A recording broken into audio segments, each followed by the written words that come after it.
Get ready for your daily dose of marketing strategies and tactics from entrepreneurs with the guile and experience to help you find success in any marketing capacity. You're listening to Marketing School with your instructors, Neil Patel and Eric Su.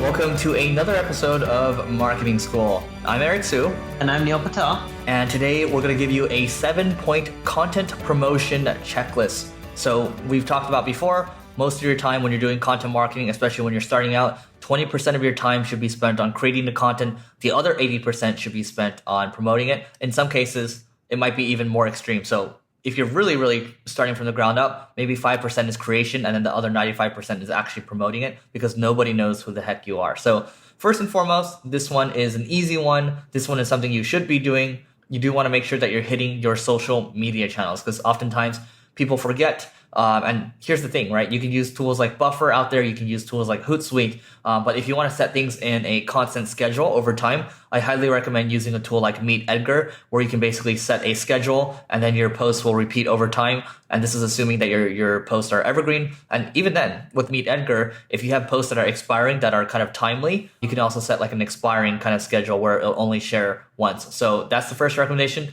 Don't forget about your social media channels. And if you can't stick to, promoting your things consistently, use a tool like Meet Edgar. Another thing that you need to do in your checklist is think about every single website that you're leaking out to and say, hey, do we shoot off an email saying, hey, so-and-so, love your content. It's amazing. We love it so much that we even linked out to you in our latest blog post.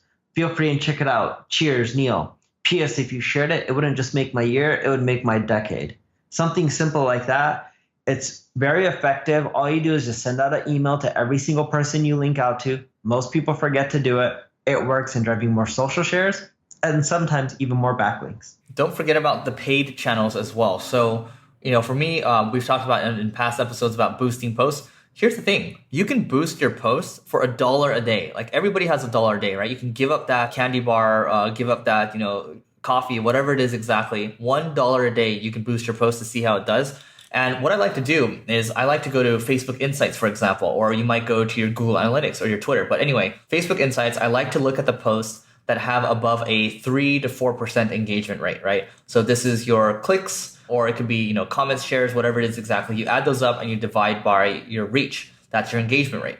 So 3 to 4% or so. And then you just click the boost post button. And then I highly recommend boosting to your custom audiences. So for example, let's say I'm going live on behind the scenes on Marketing School. Well, I might boost that to people that have visited our services pages 3 times or more, just for them to give a human look into kind of who we are exactly, and what we do, how we nerd out on marketing. So they get in, because people like to work with people at the end of the day. So I might boost that out for $1 a day. We'll see how it goes. If it does really well, I might consider expanding that into separate ad sets and boost towards different targeting groups. But that just shows you the power of paid channels, especially with Facebook. Don't forget about other ones like LinkedIn and Twitter as well. Another strategy that I like leveraging and is similar to one I mentioned before is I also look to see who shared similar content. So in your checklist, make sure you go to BuzzSumo. You look at all the similar articles that have been created in the past. Just type in keywords relevant to your article or within your title. It'll come up with all the other popular variations of your article. Click on View Shares. This will show you who shared that article. And again, send each of them an email. Hey, and let's say Eric was someone who shared a competing article. I'd be like, hey, Eric, I noticed you shared X, Y, and Z article by author A, B, and C. I actually have a similar article that's coming out. Let me know if you want to check it out. Cheers, Neil. And that's it. A lot of times people like Eric will respond with, yeah, sure. Send it to them and then just say, feel free to share it if you like it. Cheers, Neil. P.S. If I can do anything for you, please let me know. And the other one is you want to make sure that you're repurposing your content too.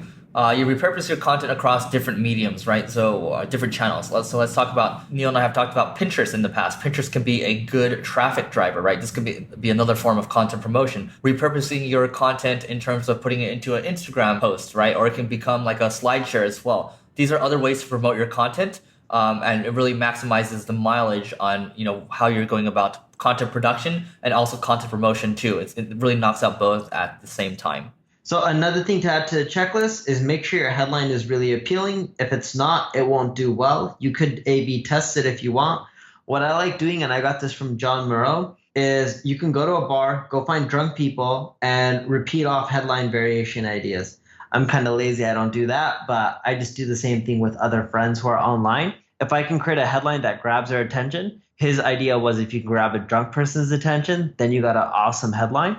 And it's true, because if your headline is amazing, your content promotion is that much easier. If your headline's shit, well, your articles aren't going to get that much play. The other one is you don't want to forget about building your email list. I know it's getting tougher and tougher with Google, the mobile interstitial penalty. So that's something to look out for. But you do want to continue to build your email list, because that's the one thing that you do control. And you do want to push out to your email list too. I find, and Neil does the same thing too. When you push out to your email list, that's when you get people that are already fans of you, and they'll go out there and they'll help share your stuff too, provided that it's good. So oftentimes people will forget about the basic stuff, right? They'll forget about the social media channels, they'll forget about email lists. They'll forget about building the email list too, but email list is something that you can easily tie back to your revenue, so don't forget about it. So that's number 7, I think. So that's it for today's episode of Marketing School. We'll see you tomorrow. This session of Marketing School has come to a close. Be sure to subscribe for more daily marketing strategies and tactics to help you find the success you've always dreamed of.